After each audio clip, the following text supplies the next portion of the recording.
Jewish immigrant from Poland, 82 years of age, retired after having served in the U.S. Navy for 64 years.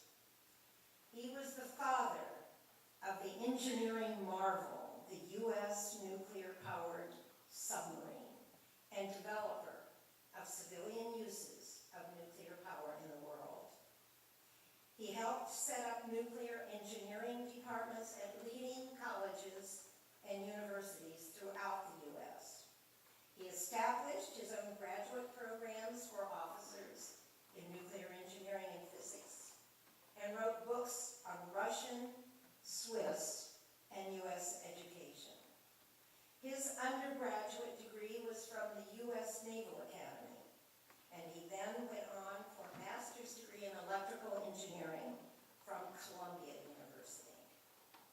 Extending his interest to secondary education, Admiral Rickover wanted to establish an intensive and unique math and science environment for the brightest academic high school students in the world. I assisted the Admiral to prepare the legal framework and to organize the foundation. Together, we traveled from coast to coast in the U.S., met with Nobel laureates, and went to China and Israel for advice. We met with European educational experts to structure the RSI consistent with our ideas and philosophical principles for excellence. At that time, 3 former U.S. presidents, Nixon, Ford, and Carter, served as trustees. President Carter remains a trustee. That is because he is a former nuclear submariner who worked under the Admiral. CEE is also proud to have Dr. Wolfgang Ketterle, 2001 Nobel laureate in physics, to serve on our Board of Trustees. The purpose of the RSI is to propel you, the students, to think of knowledge as a bombardment of ideas, thinking beyond and thinking broadly. Admiral Rickover, a Renaissance man, believed that there are no great scientists who do not have an understanding of the classics.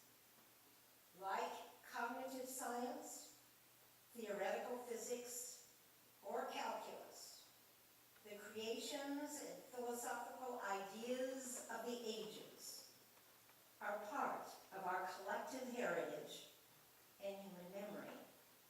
We all learn from the same masters. Therefore, a humanistic component is included, students, during your first week here, and led by the acclaimed Dr. Lance Rhodes. You are here because the center believes you have the ability to think holistically. That you know to excel means more than getting A+, 5s on APs, and perfect scores on your nation's scholastic tests. That you know to excel is to feel concern for yourself, your country, and of most import, humankind. The center believes you are ready to more fully realize that being bright means facing both the privileges and obligation society will feel entitled to place on you. To strive for excellence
intellectual powers to their fullest extent.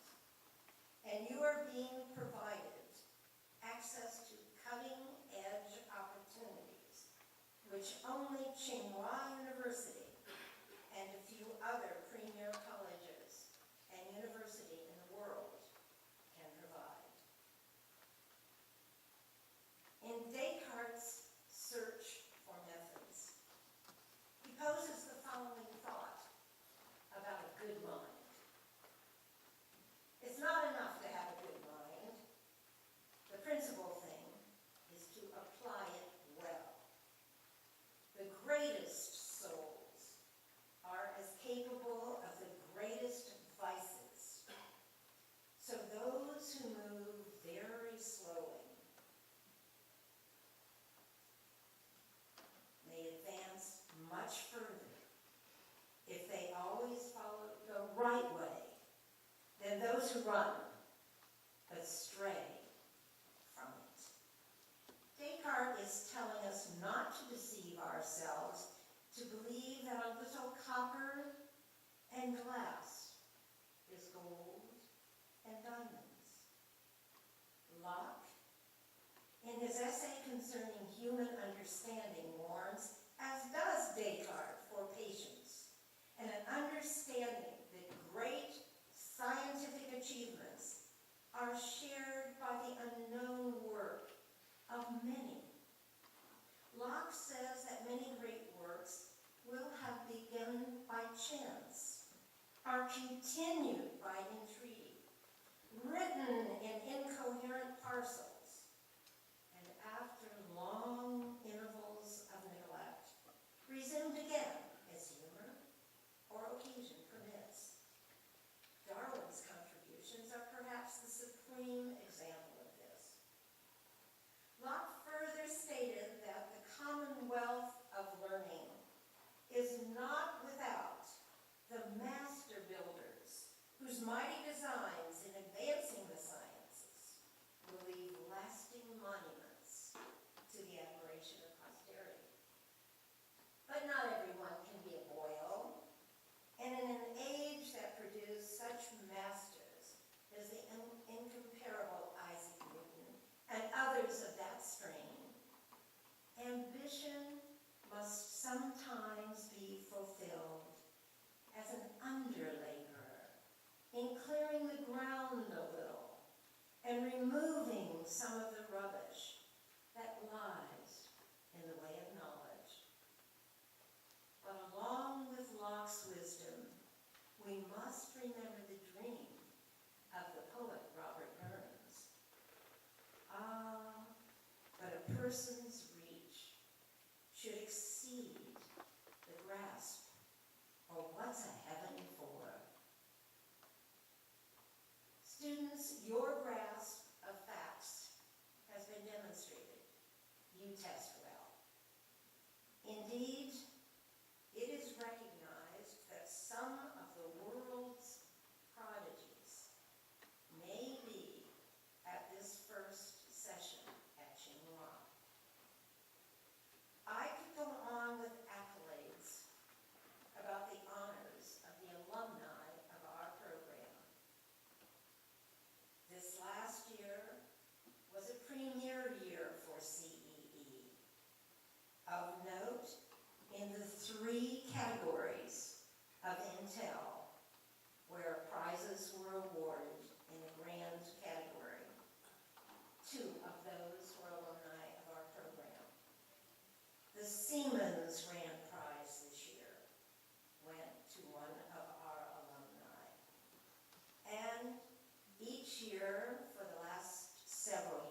he was probably one of our 5 top U.S. presidents. He wrote, "It is not the critic who counts, not the one who points out how the strong person stumbles, or how the doer of deeds might have done them better.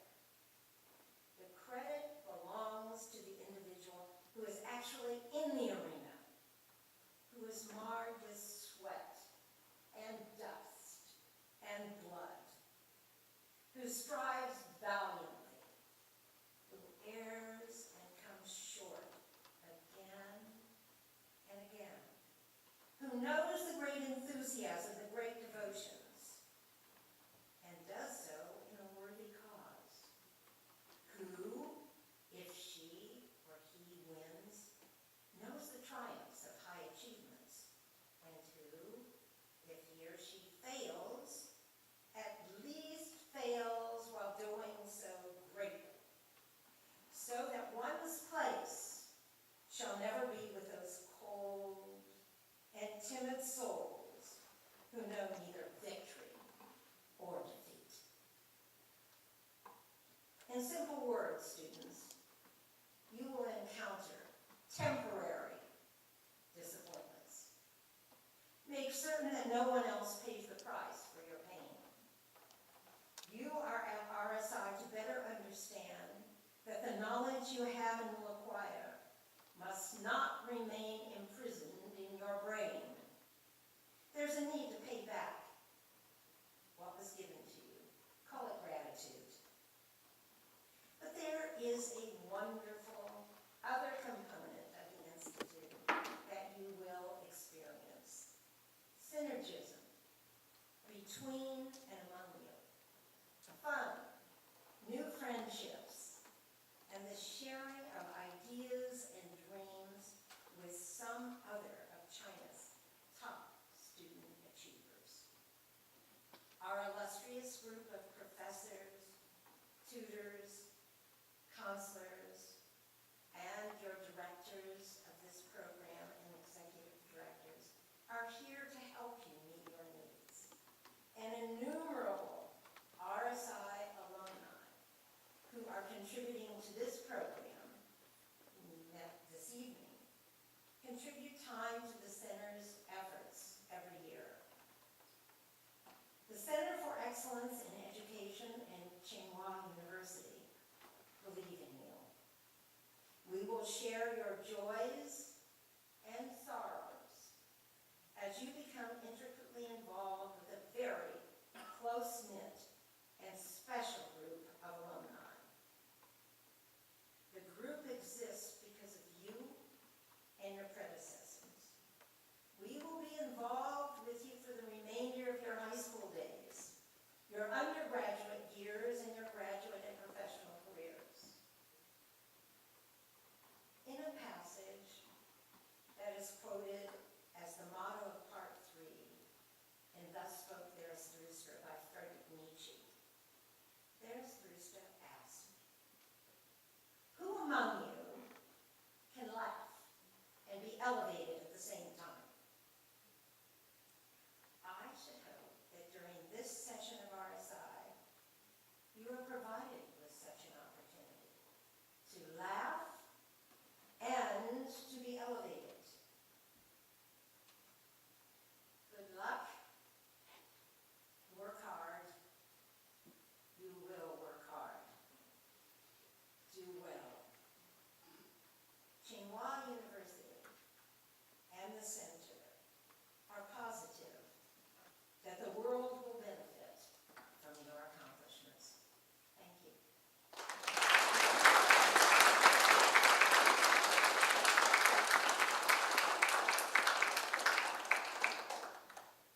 This is the fun part and the end part before we have refreshments. Where are all the students? They're spread out. We'll start from this end. Now remember, you're really smart, but somehow these 3 things are difficult for my students to remember. I'm going to ask each one of you to stand, to give your name, your high school and where it is located, and your area interest in research. Okay, got it? Not hard. Name, school, residence, area of interest. All right, and speak up, because some of us are older and hearing, gets a little wobbly. Okay, shall we start over here? Loud and clear.